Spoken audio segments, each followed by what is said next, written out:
اغلام بازی کرنے والا یہ زناکاری سے بڑا گناہ کرتا ہے.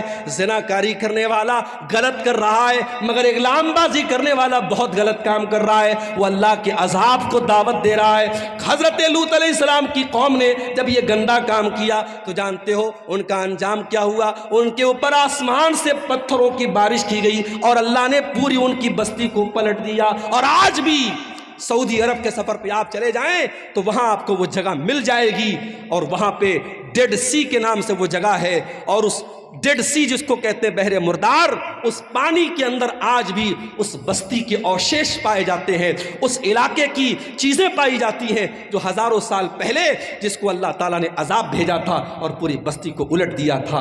میرے بھائیوں، جس نے اللہ کی فطرت کو بدل دیا، جو کام عورت کے ساتھ اور بیوی کے ساتھ کرنا چاہیے وہاں مرد مرد کے ساتھ کرتا تھا، اللہ نے اس کی سزا کیا دی؟ اللہ نے آسمان سے پتھر برسایا اور پوری بستی کو الٹ دیا. اللہ حق تقاتہ ولا تموتن الا وانتم مسلمون.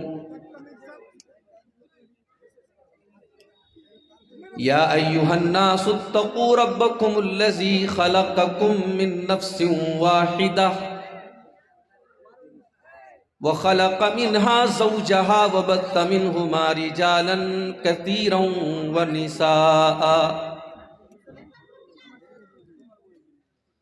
واتقوا اللہ الذی تساءلون به والارحام ان اللہ کان علیکم رقیبا. یا ایہا الذین آمنوا اتقوا اللہ وقولوا قولا سدیدا یصلح لکم اعمالکم ویغفر لکم ذنوبکم ومن يطع الله ورسوله فقد فاز فوزا عظيما. اما بعد فإن خير الحديث كتاب الله وخير الهدي هدي محمد صلى الله عليه وسلم وشر الأمور محدثاتها وكل محدثة بدعة وَكُلَّ بِدْعَةٍ ضَلَالَةٍ وَكُلَّ ضَلَالَةٍ فِي النَّارِ.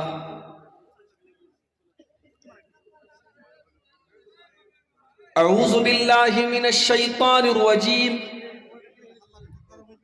بسم اللہ الرحمن الرحیم.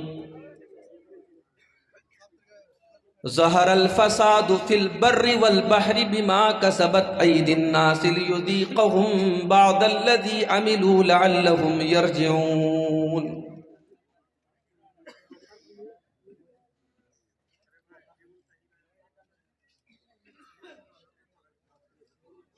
گناہوں کی عادت چھڑا میرے مولا،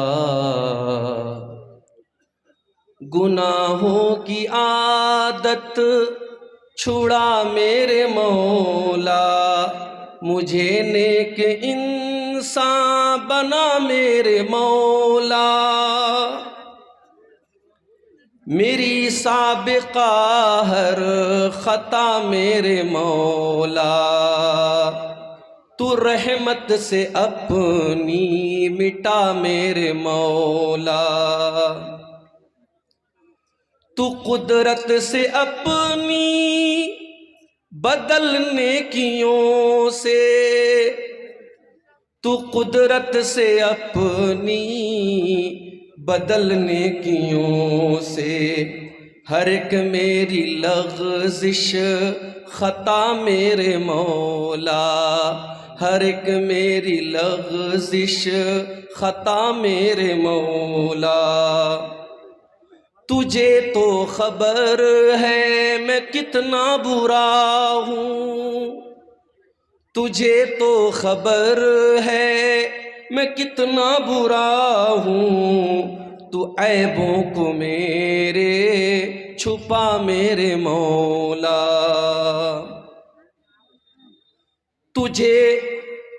تجھے واسطہ اپنی رحمت کا یا رب، تجھے واسطہ اپنی رحمت کا یا رب، جہنم سے مجھ کو بچا میرے مولا، جہنم سے مجھ کو بچا میرے مولا۔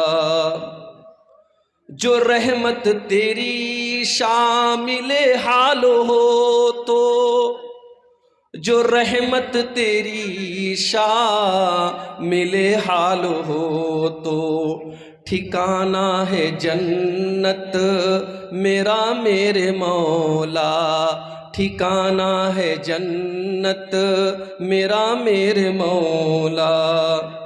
تو مسجود میرا میں ساجد ہوں تیرا، تو مسجود میرا میں ساجد ہوں تیرا، تو مالک میں بندہ تیرا میرے مولا، تو مالک میں بندہ تیرا میرے مولا۔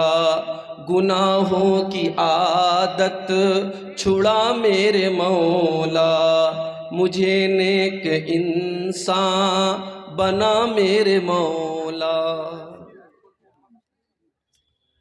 صدر محترم، علماء کرام، محترم بزرگوں، نوجوان ساتھیوں، ماں اور بہنوں، پیارے بچوں، سیما پور کا یہ پروگرام جس کی تیاری مہینوں پہلے سے ہو رہی تھی، بڑی کامیابی کے ساتھ اب تک یہ پروگرام چلا۔ مجھ سے پہلے آپ نے کئی تقریریں سماعت کی، مجھ سے ٹھیک پہلے میرے صوبہ اتر پردیش ہی کی دھرتی سے، اٹاوا کی سرزمین سے، نوجوان خطیب میرے چھوٹے بھائی شیخ عادل ریاضی حفظہ اللہ کا آپ نے موقر خطاب سماعت کیا۔ ان کے پہلے آپ نے دیگر علماء کی تقریریں سنی۔ سچ تو یہ ہے میرے بھائی، اگر عمل کرنے کی نیت ہماری ہے تو جتنی تقریریں ہو گئیں، جتنی باتیں ہو گئیں، اتنے پر اگر ہم عمل کر لیں تو انشاءاللہ ہماری نجات کے لیے کافی۔ مسئلہ یہ ہے ہمارا، ہم سننے کے شوقین ہیں۔ ہر گاؤں میں جلسہ ہو رہا ہے اور ہم اچھی طریقے سے جانتے ہیں کہ ہمارے سیمانچل کے جلسوں کو ہم نے جلسے اور تقریر کے بجائے ایک قسم کی رسم بنا کے رکھا ہے۔ سسرال میں شادی ہو اور داماد نہ آئے چلے گا، اور سسرال میں جلسہ ہو اور داماد نہ آئے نہیں چلے گا۔ لوگ بتاتے ہیں کہ جلسے والے سامعین کے لیے جتنے جانور ذبح کرتے ہیں اس سے کہیں زیادہ جانور گاؤں میں ذبح ہوتے ہیں مہمانوں کے لیے۔ جس گاؤں میں جلسہ ہے اس گاؤں میں سمجھو بھائی ہر گھر میں بڑی رونق ہے، ہر گھر میں مہمان آئے۔ یہاں تک تو چلو ٹھیک ہے، کوئی حرج کی بات نہیں ہے۔ اگر ایک سال میں ایک ایسا دن مل رہا ہے آپ کو ایک دوسرے سے ملنے جلنے کا، اکٹھا ہونے کا، بھائی اپنی بہنوں کو بلا رہا ہے، سسر اپنے داماد کو بلا رہا ہے، نانا اپنے نواسوں کو بلا رہا ہے، کوئی مسئلہ نہیں، کوئی حرج کی بات نہیں۔ مگر اس سے بڑھ کر کے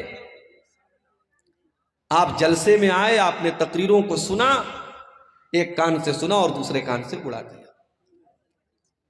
اگر تقریروں کا اور جلسوں کا مقصد صرف انٹرٹینمنٹ کرنا اور تفریح کرنا ہے تو ہم بہت بڑی غلطی کر رہے ہیں میرے بھائی۔ آپ نے 1 گھنٹے کی تقریر شیخ عادل صاحب کی سماعت کی، جتنی دیر اللہ مجھے توفیق دے گا میں تقریر کروں گا، آپ سنیں گے۔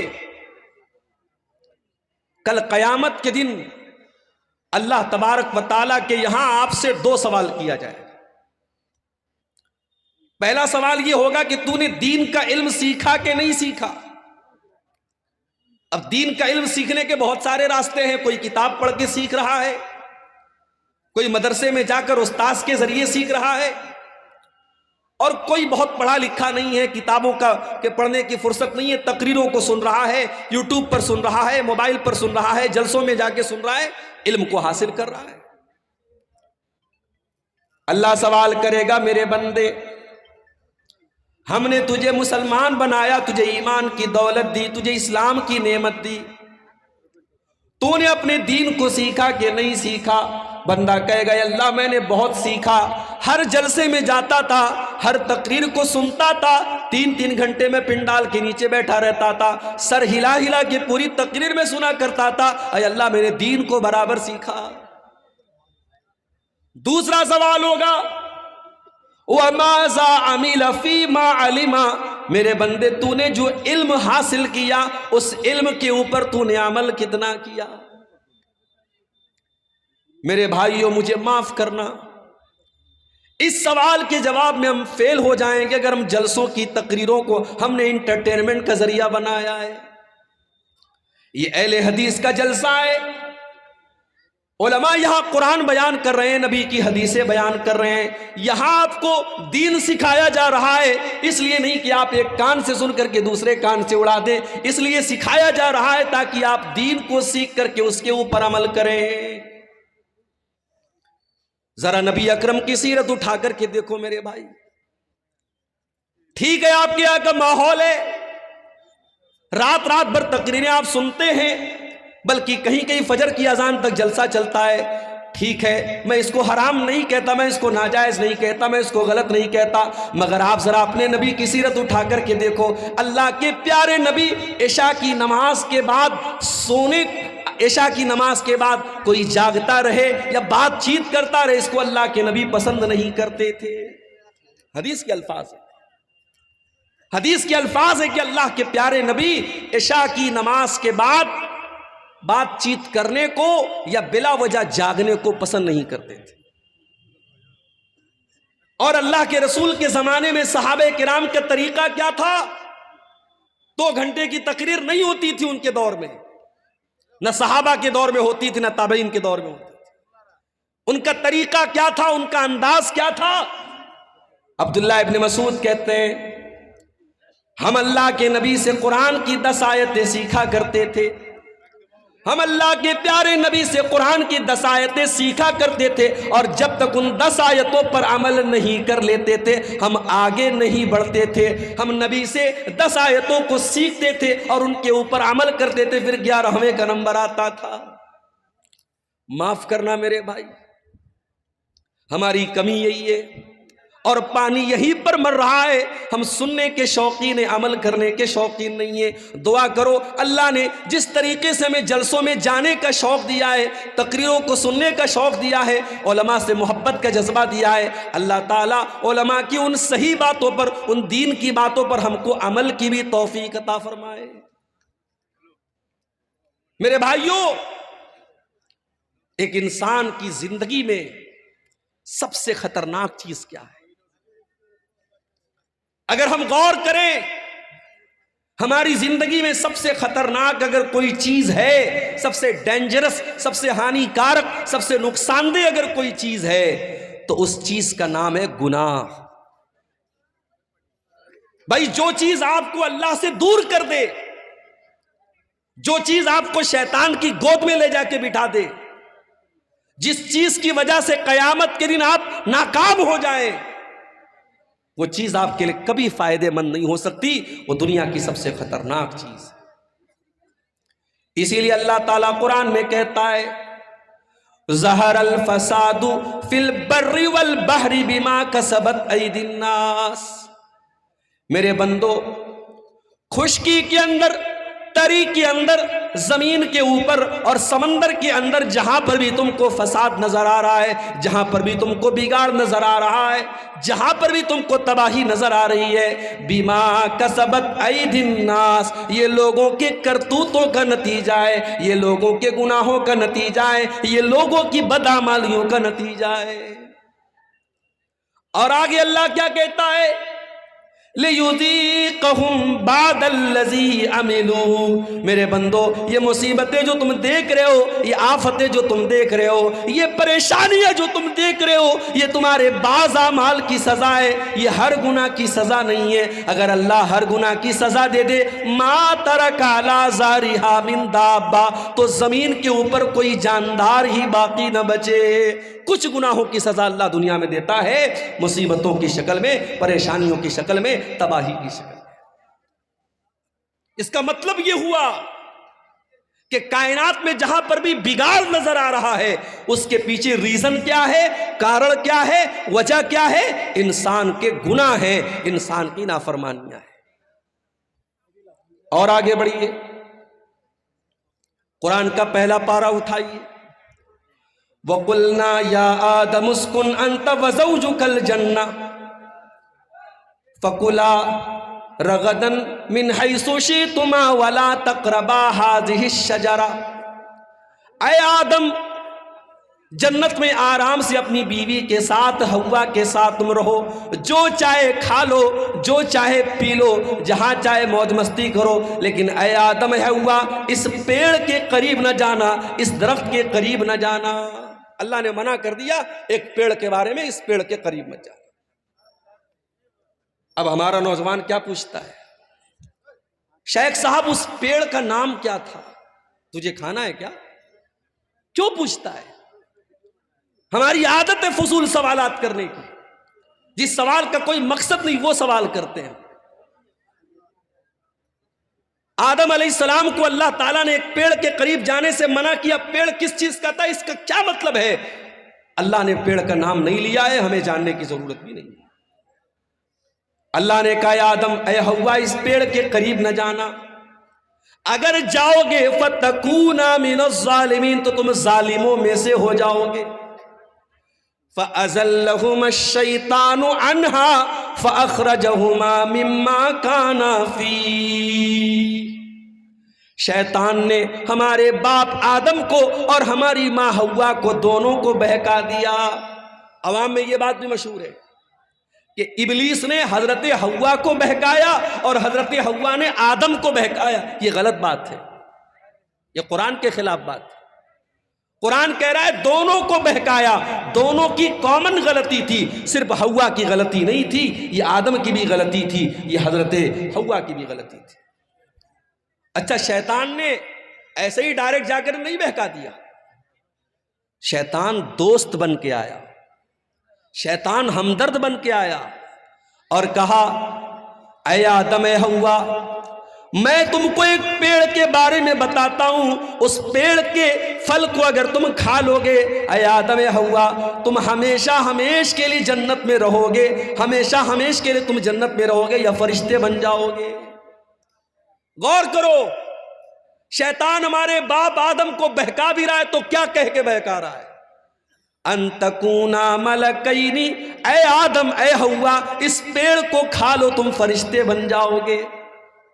آدم علیہ السلام کو یہ نہ سمجھ میں آیا کہ اللہ تعالیٰ نے میرا مقام تو یہ بنایا کہ جب مجھے پیدا کیا تو فرشتوں کو حکم دیا کہ آدم کے آگے سجدہ کرو، اور شیطان مجھ سے کہہ رہا ہے، اے آدم، تو اس پیڑ کو کھا جاؤ تو تم فرشتے بن جاؤ گے اور ہمیشہ ہمیش جنت میں رہو گے۔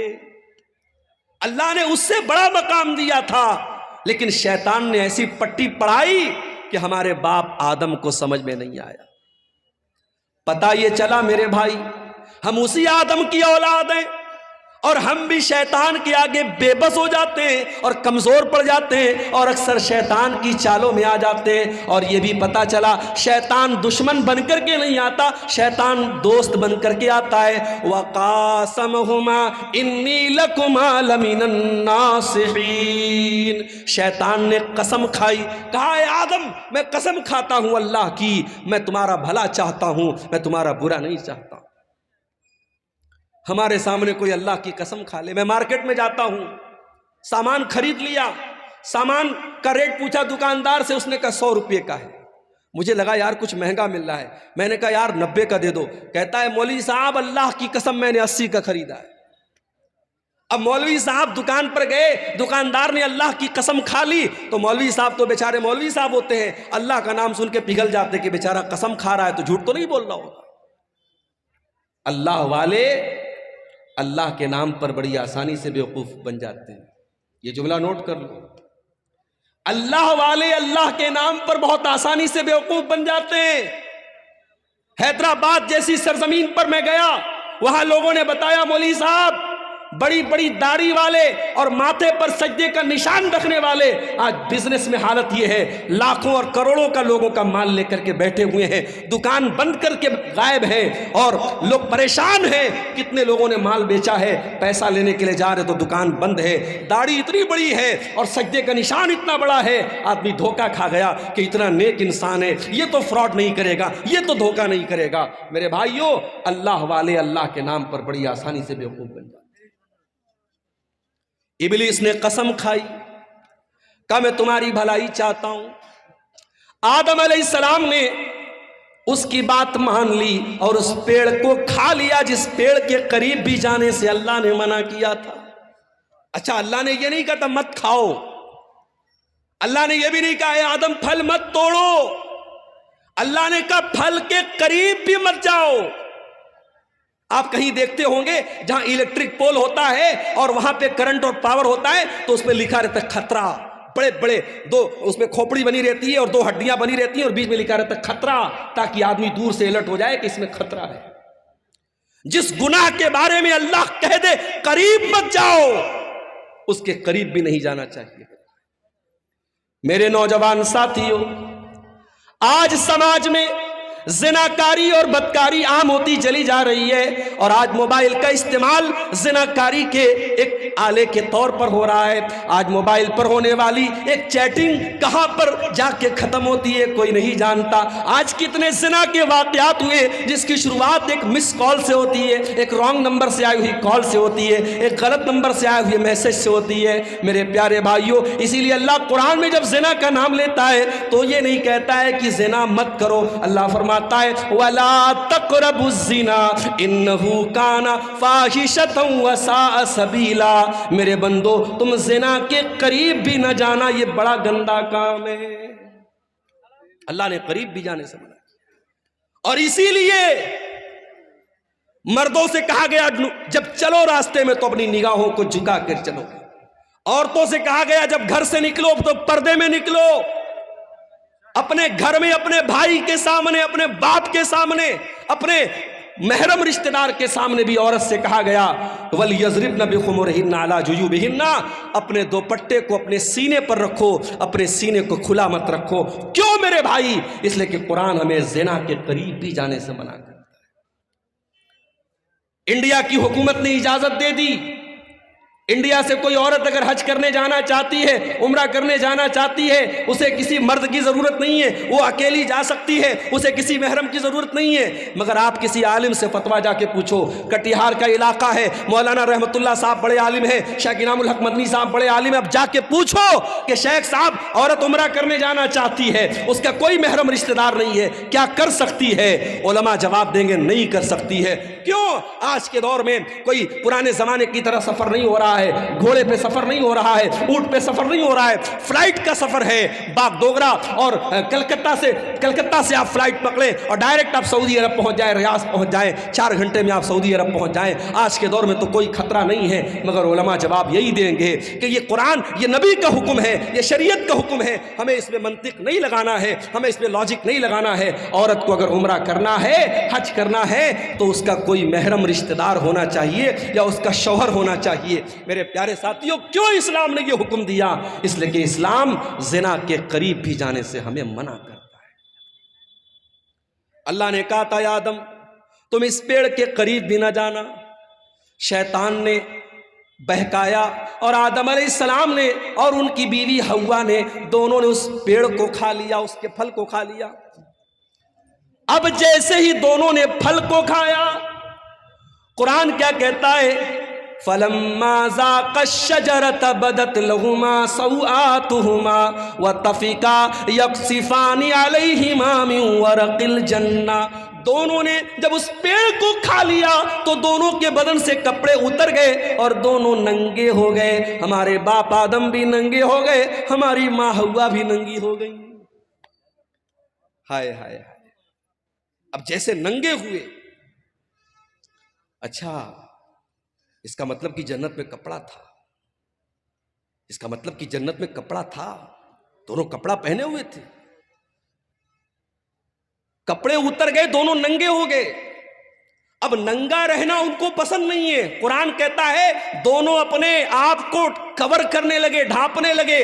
جنت کے جو پیڑ پودے تھے اس کے پتوں سے اپنی شرمگاہ کو ڈھانپنے لگے. پتہ یہ چلا کہ ننگا رہنے والا اور ننگی رہنے والی عورت یہ حضرت آدم کی اولاد میں سے کہلانے کی حقدار نہیں ہے. آدم کا کلچر یہ نہیں ہے, یہ حوا کا کلچر نہیں کہ ننگا رہا جائے. آج چلے جاؤ, آپ کے انڈیا کی بات کر رہا ہوں, آپ گوا میں چلے جاؤ, گوا میں چلے جاؤ, سمندر کے بیچ پر جوان جوان عورتیں پورے جسم کو ننگا کر کے دھوپ کھا رہی ہیں, اور دنیا کہتی ہے صاحب یہ بڑے ماڈرن لوگ ہیں, بڑے یہ ترقی یافتہ لوگ ہیں. میں تھوکتا ہوں ایسی ترقی پر, میں تھوکتا ہوں ایسی تہذیب پر, میں تھوکتا ہوں ایسے کلچر پر. یہ آدم کا کلچر نہیں ہے, یہ حوا کا کلچر نہیں ہے. میرے باپ آدم اور میری ماں حوا کے بدن سے جب کپڑا اترا دونوں کو شرم محسوس ہوئی اور دونوں نے اپنی شرمگاہ کو کور کیا, اپنے آپ کو کور کیا, اپنے آپ کو ڈھانپا.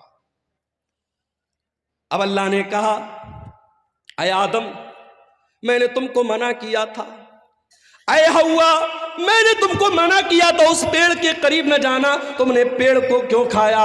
اے آدم اے حوا تم نے بہت غلط کام کیا, میں نے بتایا تھا شیطان تمہارا بہت بڑا دشمن ہے, پھر بھی تم شیطان کی چال میں آ گئے.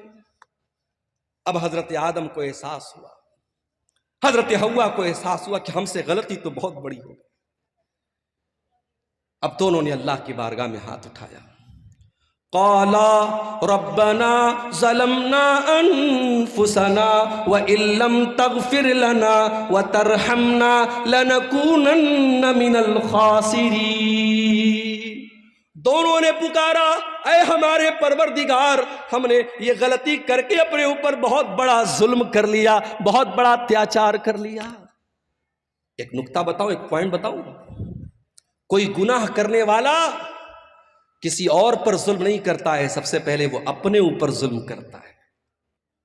جو حرام کام کرتا ہے, جو زنا کرتا ہے, جو شراب پیتا ہے, جو جوا کھیلتا ہے, جو نماز نہیں پڑھتا ہے, جو اللہ کو ناراض کرنے والا کوئی بھی کام کرتا ہے, وہ سب سے پہلے اپنے اوپر اتیاچار کرتا ہے, اپنے آپ کو ہلاکت میں ڈالتا ہے.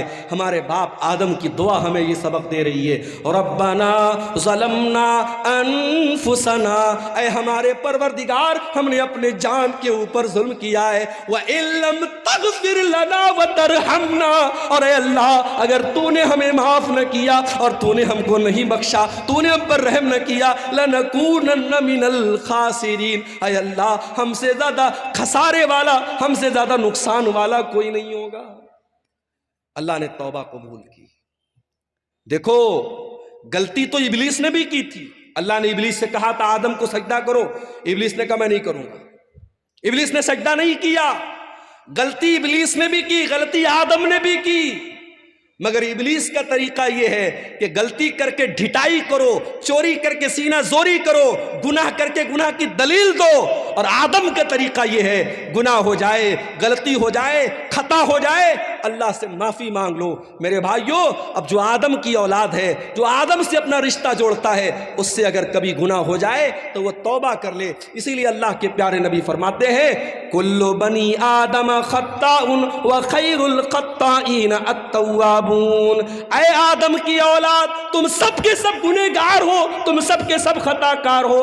آدم کا ہر بیٹا خطا کار ہے, حوا کی ہر بیٹی خطا کار ہے. اگر کوئی کہتا ہے صاحب مولوی صاحب میں نے آج تک کبھی کوئی گناہ نہیں کیا ہے, جھوٹ بول رہا ہے. کوئی یہ دعویٰ کر ہی نہیں سکتا اس نے کبھی کوئی گناہ نہیں کیا.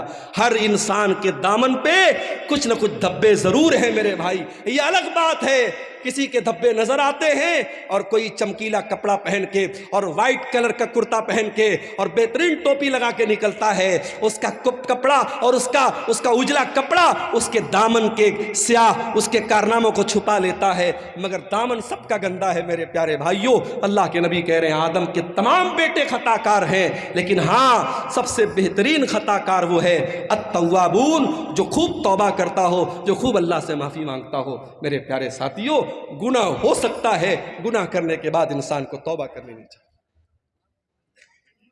جانتے ہو گناہوں کی وجہ سے دنیا میں جتنی قومیں تباہ ہوئیں سب گناہ کی وجہ سے تباہ. قوم عاد کا نام سنا ہے؟ ارے آج یہ دنیا کی وہ طاقتیں جو غریب مجبوروں کو مار رہی ہیں، بے قصوروں کو مار رہی ہیں، جا کے بتا دو ان سے کبھی دنیا میں کوئی قوم عاد بھی آئی تھی؟ ایسی قوم تھی کہ بڑے بڑے پہاڑوں کو کاٹ کے مکان بناتی تھی، اور قوم عاد کے لوگ کہتے تھے من اشد منا قوہ، ہم سے پاورفل کوئی نہیں ہے، ہم سے طاقتور کوئی نہیں ہے، ہم سے شکتیشالی کوئی نہیں ہے. جانتے ہو اللہ نے انجام کیا کیا؟ فَأَمَّا عَادٌ فَأُهْلِكُوا بِالطَّاغِيَةِ، اللہ نے ایسا عذاب بھیجا کہ آسمان سے قوم عاد کے اوپر ایسی چنگھاڑ کی آواز آئی، ایسی آواز آئی، ان آواز کو سن کر کے ان کے کان کے ساتھ ساتھ ان کے دل بھی پھٹ گئے، ان کے کلیجے پھٹ گئے اور وہ وہیں پر مر گئے. ایسی آواز آئی آسمان سے، اپنے آپ کو طاقتور کہنے والے قوم عاد، ان کے کلیجے پھٹ گئے اور وہ مرے پڑے رہ گئے. وَأَمَّا سَمُودُ وَأَمَّا عَادٌ فَأُهْلِكُوا بِرِيحٍ صَرْصَرٍ عَاتِيَةٍ سَخَّرَهَا عَلَيْهِمْ 7 لَيَالٍ و8 أَيَّامٍ حُسُومًا فَتَرَى الْقَوْمَ فِيهَا سَرَعًا. قوم سمود کے اوپر عذاب آیا، آسمان سے آواز آئی، اور قوم عاد کے اوپر کیا عذاب آیا؟ اللہ نے 8 دن لگاتار ایسی ہوا چلائی، پٹک پٹک کے اللہ نے مارا، اور قوم عاد کے لوگ زمین پہ ایسے مرے پڑے تھے، ان کی کھوپڑی الگ ہے، ان کا دھڑ الگ ہے، ان کا سر الگ ہے. اللہ کہتا ہے کھجور کے سڑے ہوئے تنوں کی طرح زمین پہ پڑے تھے. یہ انجام قوم عاد کا ہوا. کیوں ہوا میرے بھائی؟ انہوں نے اللہ کو ناراض کیا تھا، انہوں نے گناہ کیا تھا. قوم سمود کا یہ انجام کیوں ہوا؟ انہوں نے حضرت شعیب کی، انہوں نے حضرت صالح کی نافرمانی کی تھی، اور اللہ کے حکم سے جو اونٹنی آئی تھی اس اونٹنی کو انہوں نے قتل کر دیا تھا. جب جب دھرتی پر پاپ ہوا ہے، جب جب دھرتی پر گناہ ہوا ہے، دھرتی پر اللہ کا عذاب آیا ہے میرے. اور آگے بڑھیے، حضرت لوط علیہ السلام کی قوم کی حالت دیکھیے. یہ آنے والے مسافروں کو لوٹ لیا کرتے تھے، یہ ڈاکہ ڈالا کرتے تھے، اور یہ اپنی عورتوں کے بجائے مرد کے ساتھ اپنی شہوت پوری کرتا تھا، مرد سے جسمانی تعلق قائم کرتا تھا. یہ اغلام بازی کیا کرتے تھے، یہ لونڈے بازی کیا کرتے تھے، یہ مرد کے ساتھ ناجائز کام کیا کرتا تھا. آج بھی سماج میں یہ گندا کام کرنے والے کان کھول کر کے سن لے، اغلام بازی کرنے والا یہ زناکاری سے بڑا گناہ کرتا ہے. زناکاری کرنے والا غلط کر رہا ہے، مگر اغلام بازی کرنے والا بہت غلط کام کر رہا ہے، وہ اللہ کے عذاب کو دعوت دے رہا ہے. حضرت لوط علیہ السلام کی قوم نے جب یہ گندا کام کیا تو جانتے ہو ان کا انجام کیا ہوا؟ ان کے اوپر آسمان سے پتھروں کی بارش کی گئی اور اللہ نے پوری ان کی بستی کو پلٹ دیا. اور آج بھی سعودی عرب کے سفر پہ آپ چلے جائیں تو وہاں آپ کو وہ جگہ مل جائے گی، اور وہاں پہ ڈیڈ سی کے نام سے وہ جگہ ہے، اور اس ڈیڈ سی جس کو کہتے ہیں بحر مردار، اس پانی کے اندر آج بھی اس بستی کے اوشیش پائے جاتے ہیں، اس علاقے کی چیزیں پائی جاتی ہیں جو ہزاروں سال پہلے جس کو اللہ تعالیٰ نے عذاب بھیجا تھا اور پوری بستی کو الٹ دیا تھا. میرے بھائیوں، جس نے اللہ کی فطرت کو بدل دیا، جو کام عورت کے ساتھ اور بیوی کے ساتھ کرنا چاہیے وہاں مرد کے ساتھ کرتا تھا، اللہ نے اس کی سزا کیا دی؟ اللہ نے آسمان سے پتھر برسایا اور پوری بستی کو الٹ دیا. اور آگے بڑھیے، شعیب علیہ السلام کو دیکھیے، ان کی قوم کیا کرتی تھی؟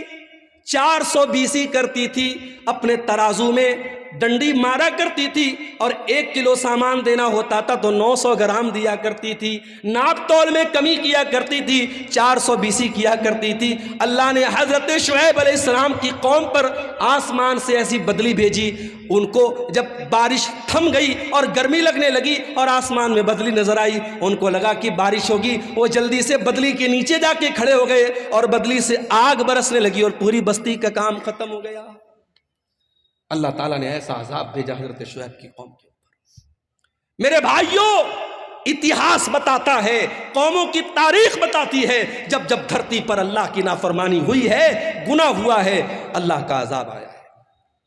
اسی لیے اللہ قرآن کے 20ویں پارے کے لاسٹ میں فرماتا ہے فَكُلًّا أَخَذْنَا بِذَنبِهِ فَمِنْهُمْ مَنْ أَخَذَتْهُ الصَّيْحَةُ وَمِنْهُمْ مَنْ أَرْسَلْنَا عَلَيْهِ حَاصِبًا وَمِنْهُمْ مَنْ خَسَفْنَا بِهِ الْأَرْضَ وَمِنْهُمْ مَنْ أَغْرَقْنَا۔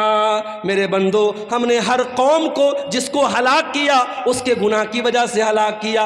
کسی کے اوپر آسمان سے پتھر برسایا، کسی کے اوپر آسمان سے آواز آئی اور کسی کو زمین میں دھسا دیا اور کسی کو سمندر میں ڈوبا ڈوبا کے مار دیا۔ ایک صاحب تھے، ان کا نام تھا فرعون۔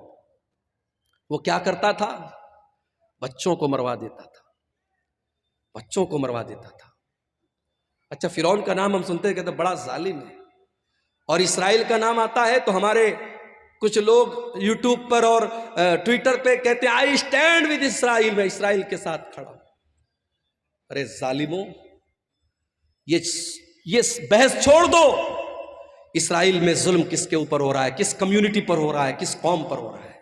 یہ سوچو، پچھلے چند مہینوں میں غازہ کی سرزمین پر ہزاروں چھوٹے چھوٹے بچے مار دیے گئے، ان کی کٹی پھٹی لاشیں جا کے دیکھ لو میرے بھائی، آپ کے منہ سے نوالا نہ اترے گا، آپ کے حلق سے کھانا نہ اترے گا۔ ارے بچوں کی کیا غلطی ہوتی ہے میرے بھائی؟ بچے تو سب کے پیارے ہوتے ہیں۔ کہیں اسکول ہوتا ہے روڈ پر تو سرکار وہاں پہ بورڈ لگاتی ہے کہ گاڑی دھیرے چلائیے، یہاں بچوں کا اسکول ہے۔ بچوں کے ڈاکٹر کے یہاں جاؤ تو بڑے بڑے وہاں پہ بورڈ لگے رہتے ہیں، keep silent there are children, خاموش رہیے یہاں پر بچے ہیں۔ بچوں سے ہم اتنا پیار کرتے ہیں، بچوں کا اتنا خیال کرتے ہیں۔ میرا پروگرام ہونے والا ہے میرٹھ کی سرزمین پر 17 تاریخ کو، ابھی آج وہاں سے فون آیا کہ پرمیشن نہیں ملا۔ میں نے کہا کیوں نہیں ملا؟ بولے 18 تاریخ کو ایگزام ہونے والا ہے اور پرشاسن نے کہا کہ ہم آپ کو پرمیشن نہیں دے سکتے، بچوں کو رات میں ایگزام کی تیاری کرنا ہوگا، آپ لاؤڈ اسپیکر لگائیں گے، بچے تیاری نہیں کر پائیں گے۔ اتنا بچوں کا لوگ خیال کرتے ہیں۔ ہزاروں لاکھوں بچے مار دیے گئے، ان کی لاشیں بے گور و کفن پڑی ہے میرے بھائیوں، اور آج دنیا اس کا سپورٹ کر رہی ہے۔ ایک فرعون، اس کو لوگ گالی دیتے بڑا ظالم تھا۔ ارے فرعون تو بچوں کو مرواتا تھا، بچیوں کو نہیں مرواتا تھا۔ اس کو کسی نے بتایا تھا کہ تیری حکومت میں ایک بچہ پیدا ہوگا جو آگے چل کے تیری حکومت کو ختم کر دے گا۔ اپنے آپ کو رب کہتا تھا، اپنے آپ کو خدا کہتا تھا، مگر اتنا بزدل تھا، جب اس کو بتایا کسی جوتشی نے کہ تیری حکومت میں ایسا بچہ پیدا ہوگا، اس نے آرڈر دے دیا، سارے بچوں کو مروانے کا آرڈر دے دیا۔ مگر اللہ کی قدرت دیکھو میرے بھائی کہ اس نے اتنے بچوں کو مروایا، مگر حضرت موسیٰ علیہ السلام کو اللہ کو بچانا تھا۔ اللہ نے کیسے بچایا، لمبا واقعہ ہے، میں وہ آپ کو ادھر نہیں لے کے نہیں جانا چاہتا ہوں، کس طریقے سے فرعون کے محل میں اور فرعون کے پیسے سے حضرت موسیٰ کی پرورش ہوتی ہے۔ اور یہی فرعون، جب موسیٰ علیہ السلام اس سے آ کے کہتے ہیں کہ اے فرعون، میں اللہ کا رسول ہوں، میں رب العالمین کا رسول ہوں، تو فرعون اللہ کا مذاق اڑاتا ہے، کہتا ہے وما رب العالمین، اے موسیٰ کون رب العالمین؟ میں سب کا رب ہوں، میں جلاتا ہوں، میں مارتا ہوں۔ وَهَٰذِهِ الْأَنْهَارُ تَجْرِي مِن تَحْتِي، اے موسیٰ میں مصر کا بادشاہ ہوں اور یہ بڑی بڑی ندیاں میرے محل کے پاس سے گزرتی ہیں، میں ان نہروں کا مالک ہوں، میں ان ندیوں کا مالک ہوں۔ اے موسیٰ تو ڈھنگ سے بول بھی نہیں سکتا ہے، تو کیا میرا مقابلہ کرے گا؟ اے موسیٰ کون ہے تیرا اللہ؟ اے حامان جلدی سے سیڑھی لاؤ، میں چڑھ کے دیکھوں کہ موسیٰ کا رب کیا کر رہا ہے، موسیٰ کا اللہ کیا کر رہا ہے۔ اس نے اللہ کا مذاق اڑایا، اس نے موسیٰ کے رب کا مذاق اڑایا۔ اللہ نے انجام کیا کیا؟ اسی فرعون کو جو اپنی حکومت پر بڑا ناز کیا کرتا تھا، اللہ نے پانی میں ڈوبو ڈوبو کر کے مار دیا۔ وَمِنْهُمْ مَنْ أَغْرَقْنَا، ہم نے بہت سارے لوگوں کو زمین میں ڈوبا ڈوبا کے مار دیا۔ اللہ کا عذاب میرے بھائی گناہوں کی وجہ سے آتا ہے۔ یہ گناہ بڑے خطرناک ہوتے ہیں میرے بھائی۔ ہمارے گھر میں کاکروچ آ جائیں ہم دوا لاتے ہیں، ہمارے کمرے میں چوہا آ جائے ہم چوہے کو پکڑنے کی مشین لاتے ہیں۔ کیوں؟ کیونکہ ہم یہ مانتے ہیں کہ ہمیں نقصان پہنچا رہا ہے۔ یہ چوہے ہمارے کھانے پینے کی چیزوں کو کتر جائیں گے، ہمارے کپڑوں کو برباد کر دیں گے، ہم ان کے لیے انتظام کرتے ہیں۔ میرے بھائی ہم چوہوں کو بھگانے کا انتظام کرتے ہیں، ہم کیڑوں کو بھگانے کا انتظام کرتے ہیں، ہم مچھروں کے لیے مچھردانی کا انتظام کرتے ہیں، اور دنیا کی سب سے خطرناک چیز ہے گناہ۔ ہم گناہ سے بچنے کی کوئی کوشش نہیں کرتے۔ سب سے خطرناک چیز ہے گناہ میرے بھائی۔ اور جانتے ہو گناہ کا اثر باڈی پر بعد میں پڑتا ہے، گناہ کا اثر سب سے پہلے دل پر پڑتا ہے۔ اور نوٹ کر لو میری بات، میں نوجوانوں سے کہنا چاہتا ہوں کبھی خوبصورتی پر ناز مت کرنا، کبھی اپنے حسن پر ناز مت کرنا۔ اللہ کو خوبصورتی اور حسن سے مطلب نہیں ہے، اللہ کو تمہارے دل سے مطلب ہے۔ ان اللہ لا ينظر الى صورکم واجسامکم، اللہ کے نبی فرماتے ہیں اللہ تمہارے چہروں کو نہیں دیکھتا ہے، اللہ تمہارے جسم کو نہیں دیکھتا ہے، اللہ تمہارے دل کو دیکھتا ہے۔ اسی لیے اللہ کے نبی فرماتے ہیں انسان کی باڈی میں، انسان کے شریر میں ایک حصہ ایسا ہے اذا صلحت صلح الجسد کلہ، اگر وہ صحیح ہے تو انسان کی باڈی صحیح ہے، اگر وہ گڑبڑ ہے تو انسان کی باڈی گڑبڑ ہے۔ الا وہی القلب، اللہ کے نبی اپنے سینے کی طرف اشارہ کر کے فرماتے ہیں او لوگوں وہ دل ہے، وہ دل ہے، وہ دل ہے۔ دل کا درست ہونا بڑا ضروری ہے۔ قیامت کے دن اللہ یہ نہیں پوچھے گا تم فیئر اینڈ لولی لگاتے تھے کہ نہیں لگاتے تھے، فیئر اینڈ ہینڈسم لگاتے تھے کہ نہیں لگاتے تھے، تم فیس واش سے اپنا منہ دھلتے تھے کہ نہیں دھلتے تھے، میری بہنوں تم کتنی دیر میک اپ کرتی تھی آئینے کے سامنے کھڑے ہو کر کے۔ اللہ یہ نہیں پوچھے گا، اللہ کیا تو دل دیکھا جائے گا۔ اسی لیے ابراہیم علیہ السلام دعا کرتے ہیں اے پروردگار وَلَا تُخْزِنِي يَوْمَ يُبْعَثُونَ يَوْمَ لَا يَنْفَعُ مَالٌ وَلَا بَنُونَ إِلَّا مَنْ أَتَى اللَّهَ بِقَلْبٍ سَلِيمٍ۔ اے اللہ مجھے تو قیامت کے دن رسوا نہ کرنا، مجھے تو قیامت کے دن ذلیل نہ کرنا۔ اے اللہ قیامت کے دن نہ مال کام آئے گا نہ اولاد کام آئے گی۔ اے اللہ قیامت کے دن تو وہی کامیاب ہوگا جو صاف ستھرا دل لے کر کے آئے گا۔ جب انسان گناہ کرتا ہے تو دل ناپاک ہو جاتا ہے، دل گندا ہو جاتا ہے، سب سے پہلے دل پر اثر پڑتا ہے۔ اسی لیے قرآن کا پہلا پارہ اٹھاؤ، اللہ تعالیٰ جب یہودیوں کے گناہوں کا تذکرہ کرتا ہے، جب یہودیوں کی نافرمانیوں کا تذکرہ کرتا ہے تو اللہ کیا فرماتا ہے ثم قست قلوبکم من بعد ذالک فہی کالحجارۃ او اشد قسوا۔ اے یہودیوں تم نے اتنے گناہ کیے، تم نے اتنی نافرمانیاں کی کہ تمہارے دل تو پتھروں سے بھی زیادہ سخت ہو گئے۔ وَإِنَّ مِنَ الْحِجَارَةِ لَمَا يَتَفَجَّرُ مِنْهُ الْأَنْهَارُ، ارے پتھر تو کچھ ایسے بھی ہوتے ہیں پتھر کے اندر سے نہر جاری ہونے لگتی ہے۔ وَإِنَّ مِنْهَا لَمَا يَشَّقَّقُ فَيَخْرُجُ مِنْهُ الْمَاءُ، ارے پتھر تو کچھ ایسے بھی ہوتے ہیں پتھر میں سے سوراخ ہو جاتا ہے، پتھر میں سے پانی نکلنے لگتا ہے۔ وَإِنَّ مِنْهَا لَمَا يَهْبِطُ مِنْ خَشْيَةِ اللَّهِ، اور پتھر تو کچھ ایسے بھی ہوتے ہیں جو اللہ کے خوف سے جھک جاتے ہیں، مگر انسان کا دل جب سخت ہو جاتا ہے تو پتھر سے بھی زیادہ کٹھور ہو جاتا ہے۔ گناہ سے بچاؤ میرے بھائی اپنے آپ، گناہ انسان کے دل کو سخت بنا دیتا ہے۔ اور یاد رکھو جب گناہ کرتے کرتے انسان کا دل سخت ہو جاتا ہے، پھر عبد الغفار صاحب 1.5 گھنٹے تقریر کریں، مولانا جرجیت صاحب 2 گھنٹے تقریر کر لیں، مولانا معراج ربانی صاحب 3 گھنٹے تقریر کر لیں، کوئی دنیا کا بڑا سے بڑا عالم آ جائے اور تقریریں کرتا رہے، دل کی دنیا نہیں بدلتی ہے کیونکہ دل کالا ہو چکا ہے میرے پیارے۔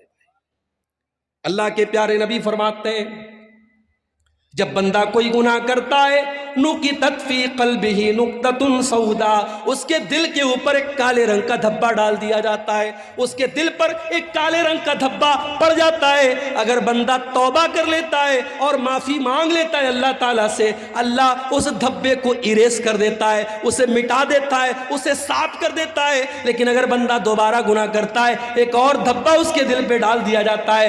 جب گناہ پر گناہ کرتا چلا جاتا ہے حتیٰ تعلو قلبہ، یہاں تک کہ پورا کا پورا دل کالا ہو جاتا ہے۔ اور جب دل کالا ہو جاتا ہے تو اللہ کے نبی فرماتے ہیں پھر دل کے اوپر ایک کور چڑھ جاتا ہے، ایک لیئر چڑھ جاتی ہے، اور یہ وہی لیئر ہے جس کا تذکرہ قرآن کے 30ویں پارے میں اللہ فرماتا ہے کلا بل ران علی قلوبہم ما کانوا یکسبون۔ میرے بندو، تمہارے گناہوں کی وجہ سے تمہارے دلوں کے اوپر پردہ پڑ جاتا ہے۔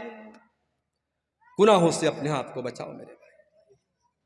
اور جانتے ہو گناہ کا ایک نقصان اور ہے، گناہ کرنے سے انسان کی روزی روٹی پر بھی اثر پڑتا ہے۔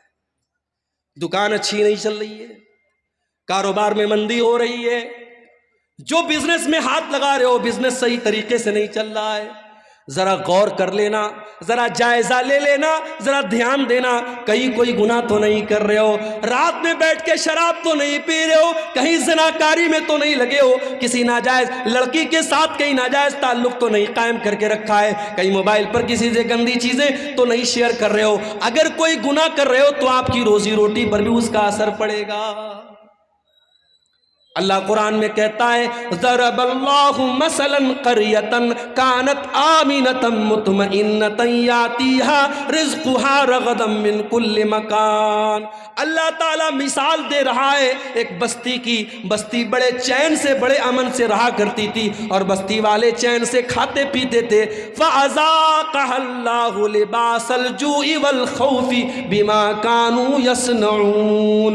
جب بستی والوں نے گناہ کرنا شروع کیا، اللہ نے روزی روٹی کا راستہ بند کر دیا اور اس بستی کے لوگ بھوکے مرنے لگے۔ آپ کہتے ہیں مولوی صاحب ہمارے یہاں سیلاب آ جاتا ہے، باڑھ آ جاتی ہے، کھیتی برباد ہو جاتی ہے۔ قرآن کہتا ہے ذرا اپنے اعمال کا جائزہ لے، ذرا اپنے کرتوتوں کا جائزہ لے، جب تو گناہ کرے گا تو تیری روزی روٹی پر بھی اثر پڑے گا۔ اب یہاں ایک سوال پیدا ہوا، شیخ صاحب ہمارے گاؤں میں ایک بیاج خور آدمی ہے، بیاج کا دھندا کرتا ہے، بڑا پیسہ کما رہا ہے، بڑے مکان بنا رکھے اس نے، بڑا نام ہے اس کا، فارچونر لے کے چلتا ہے، مرسڈیز لے کے چلتا ہے، کٹیہار سے گزرتا ہے، لوگ سلام کرتے ہیں۔ آپ تو کہہ رہے گناہ کرنے سے روزی روٹی بند ہو جاتی، اس کی روزی روٹی تو بہت اچھی چل رہی ہے۔ آئیے اس کا بھی جواب دے دیتا ہوں۔ اللہ کے نبی فرماتے ہیں، یہ مسند احمد کی صحیح روایت ہے، جب تم دیکھو کہ کسی کی روزی روٹی اچھی چل رہی اور وہ گناہ پر گناہ کیے جا رہا ہے تو تم اس سے دھوکہ نہ کھانا، اللہ اس کو ڈھیل دے رہا ہے، اللہ اس کو مہلت دے رہا ہے، اور ایک دن اللہ تعالیٰ اپنی رسی کو ٹائٹ کرنے والا ہے۔ اور اس کے بعد اللہ کے نبی قرآن کی آیت پڑھتے ہیں فَلَمَّا نَسُوا مَا ذُكِّرُوا بِهِ فَتَحْنَا عَلَيْهِمْ أَبْوَابَ كُلِّ شَيْءٍ حَتَّى فَرِحُوا بِمَا أُوتُوا۔ اللہ فرماتا ہے جو ہماری نافرمانی کرتے ہیں ہم ان کو بہت نوازتے ہیں، بہت دولت دیتے ہیں، خوب روپیہ پیسہ دیتے ہیں۔ حتیٰ نسوا ما ذکروا بہ، یہاں تک کہ جب وہ اللہ تعالیٰ کی نصیحت کو بھول جاتے ہیں اخذناہم بغتۃ فاذا ہم مبلسون، ہم اچانک اس کو پکڑ لیتے ہیں اور پھر وہ ہلاک ہو جاتا ہے۔ میرے بھائی اللہ کی پکڑ بڑی خطرناک ہے، اللہ کی پکڑ بڑی سخت ہے۔ اگر گناہ کے باوجود آپ کی روزی روٹی اچھی چل رہی ہے، آپ کے بچے تندرست ہیں، آپ کا مکان اچھا ہے، آپ کا کاروبار اچھا ہے، تو دھوکے میں نہ پڑے رہنا، جب اللہ کی پکڑ آئے گی تو بھاگنے کا راستہ نہیں ملے گا۔ اور آگے بڑھیے، گناہ کا ایک نقصان اور ہوتا ہے میرے بھائی، گناہ کرنے والا جب گناہ کرتا ہے تو اللہ تبارک و تعالیٰ اسے ذلیل کرتا ہے۔ گناہ کرنے والے کو اللہ تعالیٰ ذلیل کرتا ہے، آج نہیں تو کل وہ ذلیل ہوگا۔ گناہ کرنے والا عزت نہیں پا سکتا۔ آپ پوچھیں گے مولوی صاحب اس کی دلیل کیا ہے؟ دلیل آپ سب کو یاد ہوگی، دعائے قنوت پڑھتے ہو نہیں وتر کی نماز میں، کتنے لوگوں کو دعائے قنوت یاد ہے؟ ذرا ہاتھ اٹھاؤ تو دیکھوں بھائی، سیما پور والوں کو کتنے لوگوں کو دعائے قنوت یاد ہے؟ ماشاء اللہ، ایک آدمی نے ہاتھ اٹھایا ہے۔ بند کرا دیجئے بھائی صاحب جلسہ کرانا۔ اگر اتنے جلسے کرانے کے باوجود اگر آپ کو ویتر میں پڑھی جانے والی دعائے قنوت یاد نہیں ہے تو یہ بہت افسوس کی بات ہے میرے بھائی۔ اس کا مطلب کہ ہم خالی سر ہلانے کے لیے جلسے میں آتے ہیں، ہم کو تو دین کی بیسک بات بھی نہیں معلوم ہے، دعائے قنوت یاد نہیں ہے۔ اللہم اہدنی فی من ہدیت وعافنی فی من عافیت وتولنی فی من تولیت وبارک لی فی ما اعطیت وقنی شر ما قضیت فانک تقضی ولا یقضى علیک انہ لا یذل من والیت ولا یعز من عادیت تبارکت ربنا وتعالیت۔ بڑی پیاری دعا ہے، اس دعا کے مطلب پر غور کرو۔ اے اللہ، تو مجھے ہدایت دے دے اور مجھے ان لوگوں میں شامل کر دے جن کو تو نے ہدایت دی ہے۔ وَعَافِنِي فِي مَنْ عَافَيْتَ، اے اللہ مجھے تو عافیت دے دے، چین دے دے، سکون دے دے اور ان لوگوں میں شامل کر دے جن کو تو نے عافیت دی ہے۔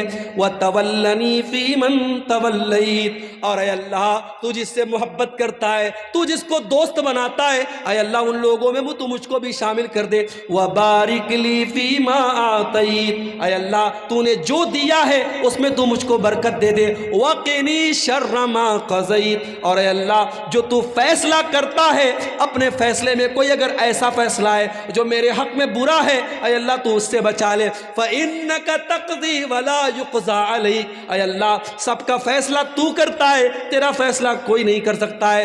إِنَّهُ لَا يَذِلُّ مَن وَالَيْتَ، اے اللہ تو جس سے دوستی کر لے، تو جس سے محبت کر لے، اے اللہ وہ انسان کبھی ذلیل نہیں ہو سکتا۔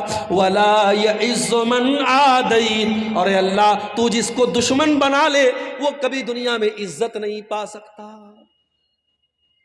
گناہ کرنے والا ذلیل ہوتا ہے میرے بھائی۔ وَمَن يُهِنِ اللَّهُ فَمَا لَهُ مِن مُكْرِمٍ، اللہ تعالیٰ جس کو ذلیل کر دے اسے دنیا میں کوئی عزت دینے والا نہیں ہے۔ گناہ کی وجہ سے انسان ذلیل ہوتا ہے۔ گناہ کا ایک نقصان اور ہے، گناہ کرنے والے کی زندگی میں پیسہ آ سکتا ہے، دولت آ سکتی ہے، شہرت آ سکتی ہے، نام کما سکتا ہے، مگر سکون کبھی نہیں آ سکتا ہے۔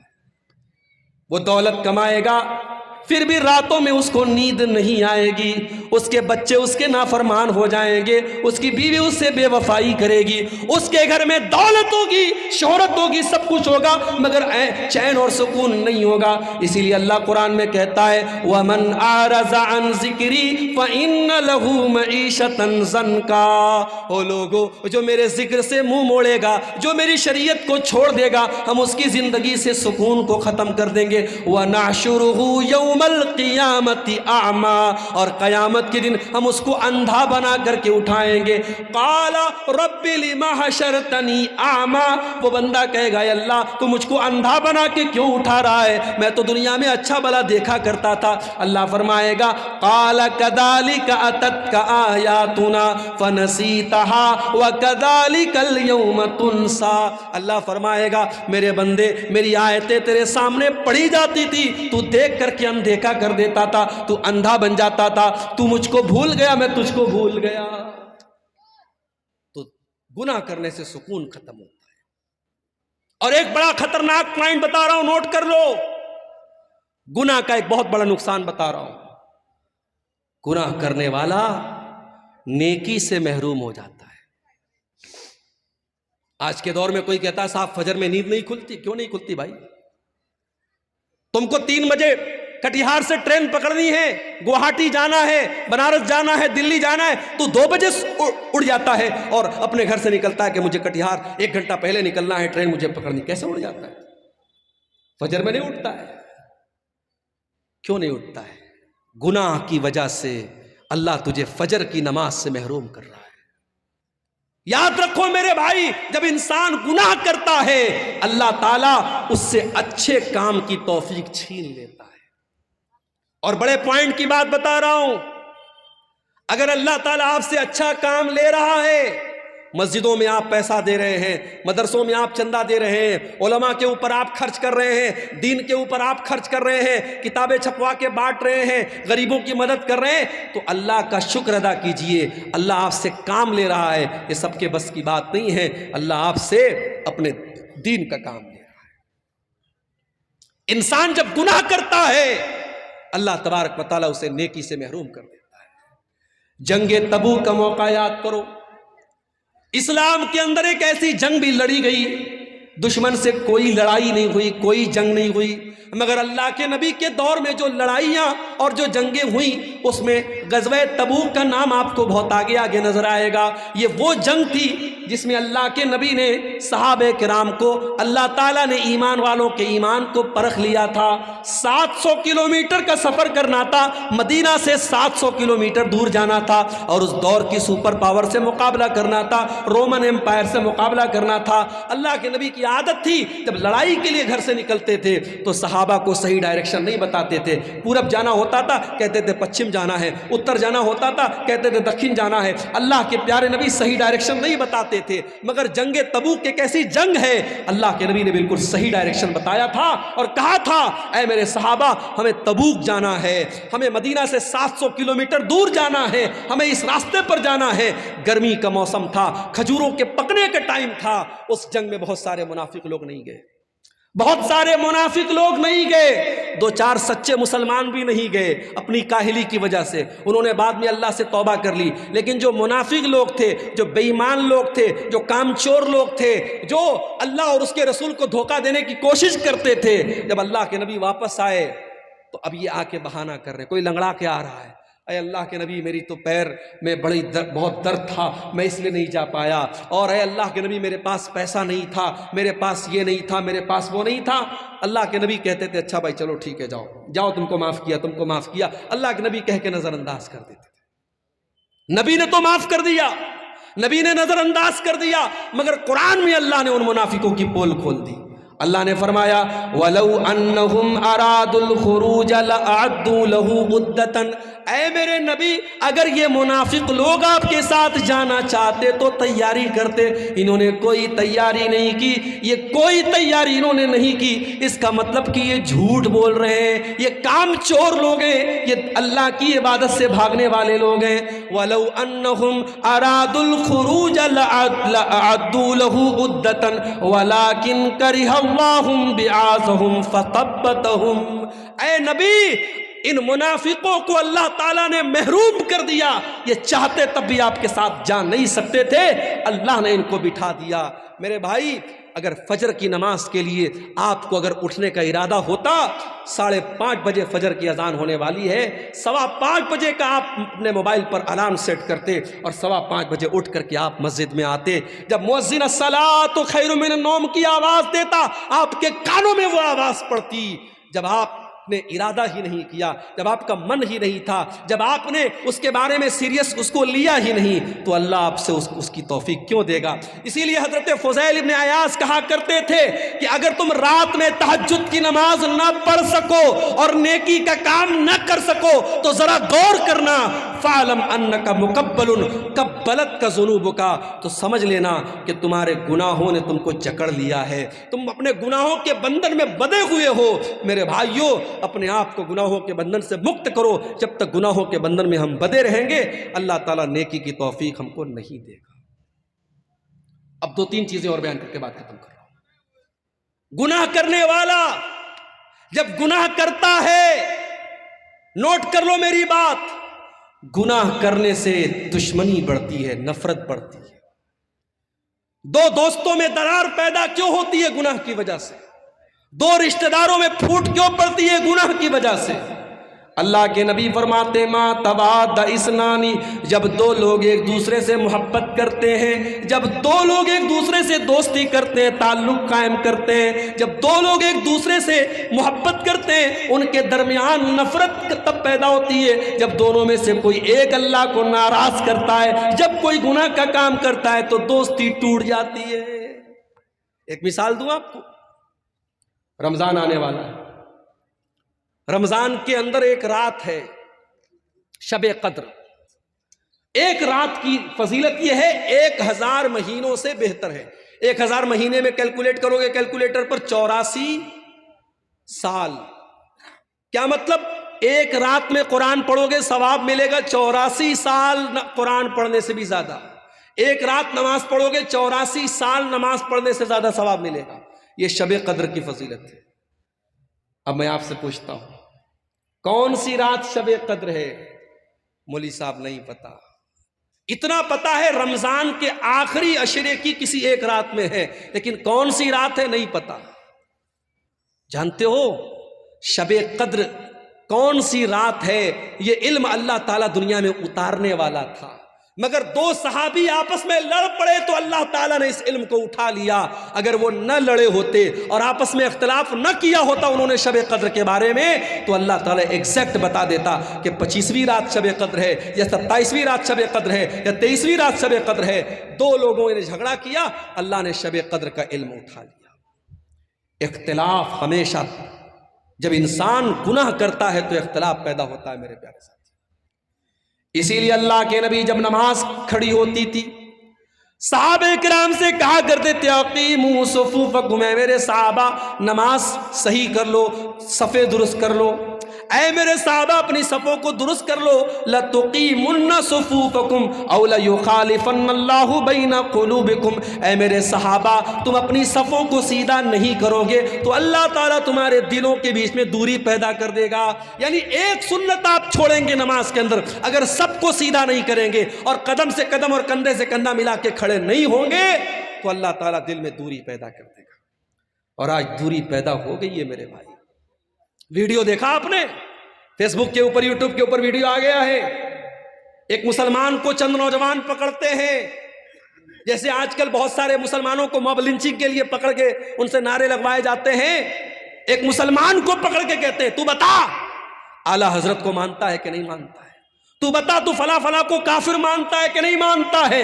اس کے منہ سے زبردستی یہ نعرہ نکلواتے ہیں اور تب اس کو جانے دیتے ہیں یہ مسلمان کے ساتھ کر رہا ہے. ایک مسلک کا عالم گرفتار ہوتا ہے دوسرے مسلک کا، کہ لوگ خوشی مناتے ہیں کہ چلو اچھا ہوا دوسرے مسلک کا عالم گرفتار ہوا. لگے گی آگ تو گھر اور بھی آئیں گے زد میں، یہاں پہ صرف ہمارا مکان تھوڑی ہے. میرے بھائی جب نفرت کی آگ لگے گی تو دوسروں کے گھر بھی جلیں گے، صرف ایک انسان کا گھر نہیں جلے گا.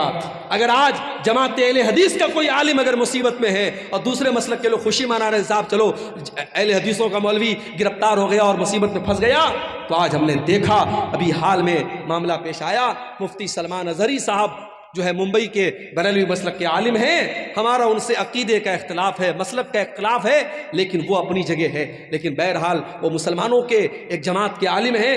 ان کو ابھی جونا گڑھ کے اندر انہوں نے ایک بیان میں ایک شعر پڑھا تھا، اس شعر کی وجہ سے ان کو اریسٹ کر لیا پولیس نے. حالانکہ ضمانت مل گئی ہے، فی الحال وہ رہا ہو گئے، لیکن ابھی کیس چل رہا ہے. میرے بھائیوں یہ حالات ہیں، یہ حالات ہیں.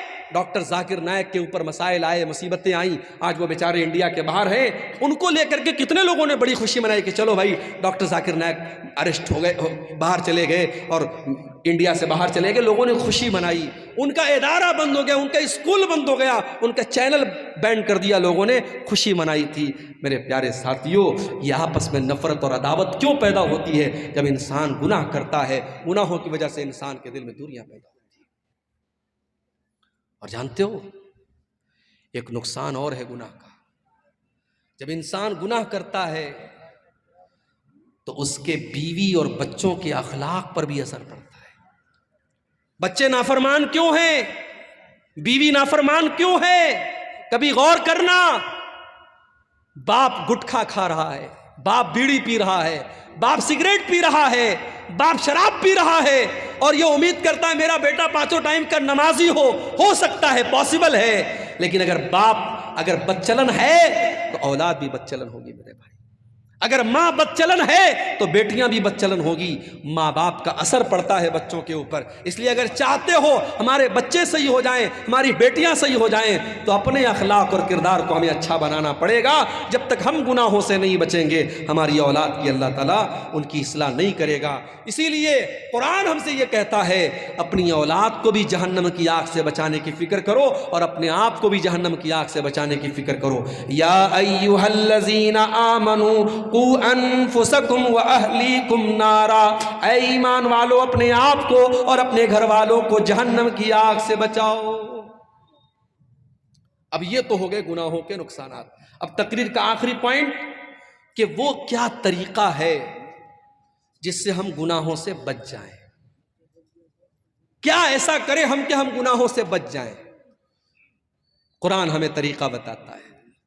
اقم الصلاۃ طرفی النہار وزلفا من اللیل, نماز قائم کرو دن کے دونوں کنارے پر. فجر کی نماز بھی قائم کرو اور مغرب کی نماز بھی قائم کرو.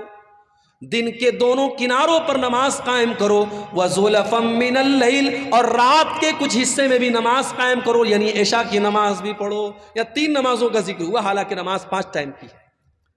اللہ کہہ رہا ہے دن کے دونوں حصے پہ نماز قائم کرو اور رات کے حصے میں نماز قائم کرو.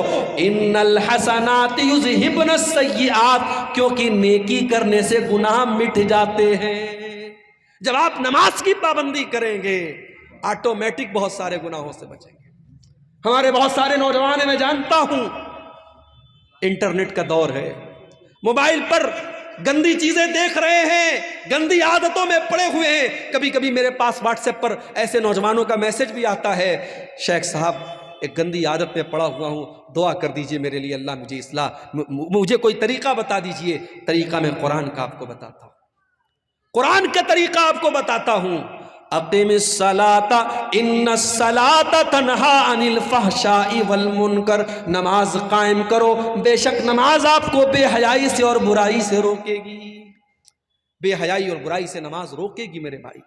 جب آپ نماز کی پابندی کریں گے آٹومیٹک بہت ساری گندگی سے, آپ شراب پینے والا اگر شراب بھی پی رہا اور نماز بھی پڑھ رہا ہے, دونوں ایک ساتھ نہیں چل سکتے. جب نماز کی پابندی کرے گا تو شراب کے اڈے پر نہیں جائے گا. جب وہ اپنے دل میں یہ طے کر لے گا مجھے 5 ٹائم نماز پڑھنا ہے, جب دوست لوگ کہیں گے چلو شراب کے اڈے پہ چلو, کہے گا نہیں یار شراب پی لوں گا تو عشاء کیسے پڑھوں گا, فجر کیسے پڑھوں گا, شراب کی عادت چھوٹ جائے گی. موبائل پر گندی چیزیں دیکھ کر کے اپنے آپ کو جو انسان ناپاک کر لیتا تھا, جب اسے اس بات کی چنتا ہوگی مجھے صبح فجر کی نماز پڑھنی ہے, وہ موبائل کو بند کر دے گا, اپنے آپ کو دور کرے گا, نہیں مجھے فجر کی نماز پڑھنی ہے. اپنے دل میں یہ عہد کر لو میرے نوجوان ساتھیوں, اگر اس گندگی سے اپنے آپ کو بچانا چاہتے ہو اپنے دل میں یہ عہد کر لو مجھے نماز کی پابندی کرنا ہے.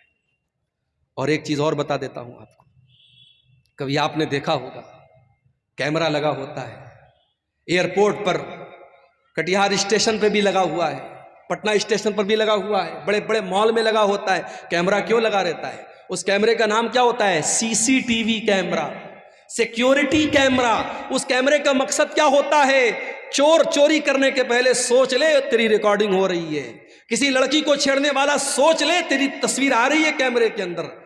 کیمرہ کا ڈر چور کو خبردار کر دیتا ہے, چھیڑنے والے کو خبردار کر دیتا ہے, نہیں غلط کام مت کرنا, کیمرہ ریکارڈ کر رہا ہے. دنیا کے کیمرے سے ڈرنے والوں, اللہ کا کیمرہ بھی آن ہے 24 گھنٹے, اللہ کی نظر تمہارے اوپر 24 گھنٹے ہیں, اللہ کے فرشتے اپنے کیمرے میں سب ریکارڈ کر رہے ہیں اور اللہ کا کیمرہ کبھی آف ہونے والا نہیں ہے. وَإِنَّ عَلَيْكُمْ لَحَافِظِينَ كِرَامًا كَاتِبِينَ يَعْلَمُونَ مَا تَفْعَلُونَ, میرے کرامن کاتبین تمہاری ایک ایک ایکٹیویٹی کو ریکارڈ کر رہے ہیں, ایک ایک عمل کو لکھ رہے ہیں. ما يلفظ من قول الا لديه رقیب عتید, بندہ جب اپنے منہ سے کوئی لفظ بھی نکالتا ہے فرشتے اس کو بھی ریکارڈ کرتے ہیں. میرے پیارے ساتھیوں, جب یہ دل میں ڈر پیدا ہوگا اللہ کا کیمرہ سب ریکارڈ کر رہا ہے, انسان گناہوں سے بچے گا. اور گناہوں سے بچنا ہے تو تیسرا کام یہ کرو, قرآن سے اپنا تعلق جوڑ. قرآن کے اندر یہ کمال ہے کہ قرآن پڑھنے والا جب قرآن سے اپنا تعلق جوڑتا ہے اللہ کے کلام کا نور اسے گناہوں سے بچاتا ہے. وَنُنَزِّلُ مِنَ الْقُرْآنِ مَا هُوَ شِفَاءٌ وَرَحْمَةٌ، یہ قرآن لوگوں کے لیے شفا ہے اور یہ قرآن لوگوں کے لیے رحمت ہے۔ قرآن میں بخار کا علاج نہیں ہے، قرآن میں زکام کا علاج نہیں ہے، قرآن میں ہماری روح کی بیماریوں کا علاج ہے۔ قرآن ہمارے روح کی جو بیماریاں ہوتی ہیں، جو گناہوں کی بیماریاں ہوتی ہیں، قرآن ہماری روح کی بیماریوں کا علاج کرتا ہے۔ قرآن کی تلاوت پابندی سے کرو میرے بھائی۔ آج کے دور میں تو موبائل موجود ہے، موبائل پر قرآن کا ایپ ڈاؤن لوڈ کر لو، ڈیلی کوشش کرو آدھا پارہ، 1 پارہ، 1.5 پارہ، 2 پارہ، جتنی اللہ آپ کو توفیق دیتا ہے ڈیلی قرآن کی تلاوت کرو، بہت سارے گناہوں سے آپ بچو گے۔ اور تیسرا کام بتا رہا ہوں، نوٹ کر لو، الصدقۃ تطفئ غضب الرب، صدقہ خیرات کرنے سے اللہ تعالیٰ کی ناراضگی دور ہوتی ہے۔ اپنی عادت بنا لو، زکوٰۃ تو جو دینا ہے 1 لاکھ روپیہ اللہ نے مجھے دیا، مجھے 2,500 زکوٰۃ دینا ہے، 1 کروڑ دیا ہے 2.5 لاکھ دینا ہے، وہ تو زکوٰۃ ہے۔ صدقہ خیرات، نوکری کرنے والا ایک اپنے اوپر پابندی کر لے، 50,000 روپیہ نوکری میں تنخواہ مل رہی ہے، 50,000 بہت ہوتا ہے، ہر مہینے 500 روپیہ میں صدقہ کروں گا۔ زکوٰۃ جو سال میں دیتا ہوں وہ الگ ہے، صدقہ کروں گا۔ دکاندار ہے، دکان پر ڈیلی 1000 کی بکری کرتا ہے، طے کر لے 1000 کی بکری ہو رہی ہے، 50 روپیہ روز صدقہ کروں گا۔ صدقہ کرنے کو اپنی زندگی کی عادت بنا لو، اور میں اپنا پرسنل ایکسپیرینس آپ کو بتا رہا ہوں، بہت ساری مصیبتوں کو اللہ ٹال دے گا، بہت سارے گناہوں سے بچائے گا، بہت سارے ایکسیڈنٹ سے اللہ تعالیٰ آپ کو بچائے گا۔ میں نے زندگی میں تجربہ کیا ہے، صدقہ خیرات کرنے سے اللہ تعالیٰ بہت سارے مصیبتوں سے اور گناہوں سے ہمیں بچاتا ہے میرے بھائی۔ اور پھر بھی اگر گناہ ہو جائے توبہ کر لو میرے بھائی۔ وَمَن لَّمْ يَتُبْ فَأُولَٰئِكَ هُمُ الظَّالِمُونَ، جو توبہ نہیں کرے گا وہ بہت بڑا ظالم ہے، توبہ کرنے والا ظالم نہیں ہے۔ تو لوگ ایک کہاوت ہے کہ صبح کا بھولا شام کو لوٹ آئے تو اسے بھولا نہیں کہتے۔ اگر کوئی سدھر جائے تو لوگ کہتے ہیں یار سدھر گیا، مگر جو سدھر جائے، جو سچی توبہ کر لے، اللہ کا قانون نرالا ہے، اللہ کی رحمت نرالی ہے، جو سچے دل سے توبہ کر لے اس کا انجام کیا ہوگا؟ فَأُولَٰئِكَ يُبَدِّلُ اللَّهُ سَيِّئَاتِهِمْ حَسَنَاتٍ، جو سچے دل سے توبہ کرے گا اللہ تعالیٰ اس کے گناہوں کو نیکیوں میں بدل دے گا۔ کل تک اس نے جتنے گناہ کیے ہیں اللہ اس کے گناہوں کو کنورٹ کر دے گا نیکیوں میں، اس کے نام اعمال میں نیکیاں لکھ دی جائیں گی اگر سچی توبہ کرے گا۔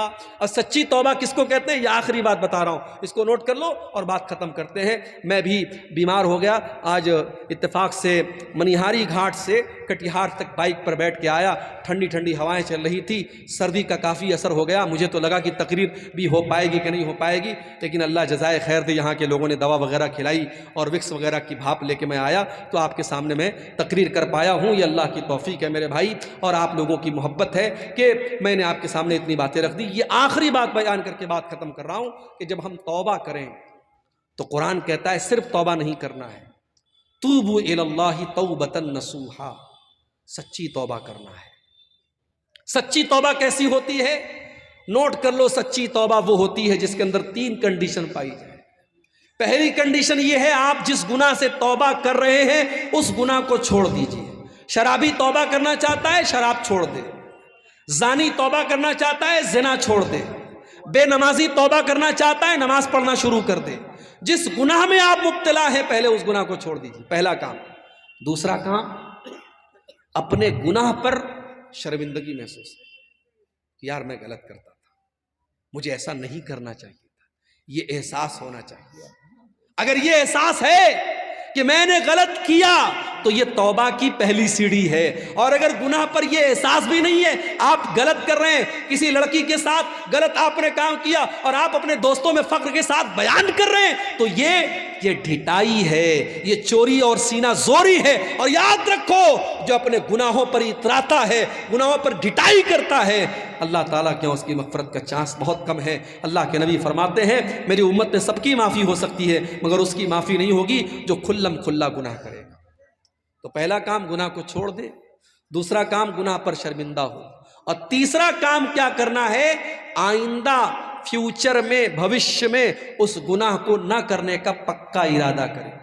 پکا ارادہ، یہ نہیں کہ شام کو توبہ کر لی صبح کو پھر وہی کام کرنے لگا، پکا ارادہ کر لے مجھے یہ کام نہیں کرنا ہے۔ یہ تین چیزیں اگر ہیں تو سچی توبہ ہے۔ اور چوتھی چیز اور شامل کر لو، اگر آپ نے کسی کا حق مارا ہے، کسی کا پیسہ لے لیا ہے، کسی کو گالی دے دی ہے، کسی کی غیبت کی ہے، تو اس سے جا کے معافی مانگ لو اور اس کا جو حق لیا ہے وہ حق دے دو، تب آپ کی توبہ اللہ کیا قبول ہوگی۔ آخر میں یہ گزارش کروں گا میرے بھائیوں، آپ جانتے ہیں یہ ہمارا جو جلسہ ہے یہ مدرسہ تحفیظ القرآن مدرسہ اسلامیہ سیما پور کی طرف سے یہ پروگرام ہوا ہے، اور آپ یہ بھی جانتے ہیں اتنا بڑا پنڈال اور یہ تمام علماء کو بلایا گیا ہے، اور یہ پورا انتظام چندے سے ہوتا ہے، اور جلسے بھی چندے ہی کے لیے ہوتے ہیں۔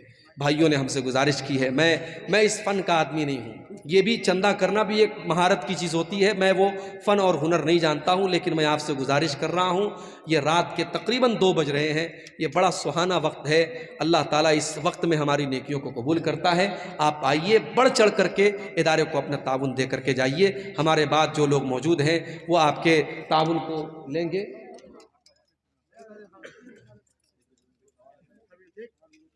نشہ کرنے والے کے پیچھے نماز ہوتی ہے یا نہیں؟ دیکھیے، نشہ کرنے والے کے پیچھے نماز تو ہو جائے گی، ایسا نہیں کہ وہ نشہ کر رہا ہے اور آپ نے اس کے پیچھے نماز پڑھ لی تو آپ کی نماز نہیں ہوئی، مگر امام ایسے انسان کو نہیں بنانا چاہیے۔ اگر وہ نشہ کرتا ہے اس کو سمجھائیے کہ بھائی تم نماز پڑھاتے ہو یار، ہم سب کے امام ہو، تم نشہ کرو، یہ اچھی بات نہیں ہے۔ اگر وہ نشہ نہیں چھوڑ رہا ہے تو پھر امام کو چینج کر لیجئے، لیکن اگر آپ نے نشہ کرنے والے امام کے پیچھے کچھ نماز پڑھی ہے تو وہ نماز اللہ تعالیٰ کے قبول ہوگی، ایسا نہیں کہ آپ کی نماز نہیں ہوگی۔ جو شخص نماز چھوڑ کر کے پڑھتے ہیں اس کا قیامت کے دن کیا حشر ہوگا، بہت برا حشر ہوگا۔ نماز نہ پڑھنے والا بھی گنہگار ہے اور نماز چھوڑ کے پڑھنے والا بھی گنہگار ہے۔ نماز پابندی سے پڑھنا ہے، ٹھیک ہے؟ سب کا موبائل اگر ضبط کر لیا جائے، کر لیجیے، 500 روپے کو واپس نہ کیا جائے تو کیا مطلب؟ ارے اب یہ تو بڑا مسئلہ ہے۔ بہرحال 550 روپے ہاں، مولانا ممتاز حسین سلفی صاحب کی اچھا اچھا عالم تھے، جی صاحبزادے نے مولانا ممتاز حسین سلفی صاحب، گئی ہے، صوفی صاحب کی درگاہ ہے۔ اچھا گزر گئے، مولانا ممتاز حسین سلفی مرحوم، ان کے طرف سے ان کے صاحبزادے نے اپنی طرف، اپنے والد کی طرف سے اور اپنی والدہ کی طرف سے یہ 550 روپے کا تعاون مدرسے کے لیے پیش کیا ہے۔ اللہ تعالیٰ مولانا کی اور ان کی اہلیہ کی مغفرت فرمائے، اور اللہ اس بچے کے کاروبار میں، اس کے مال میں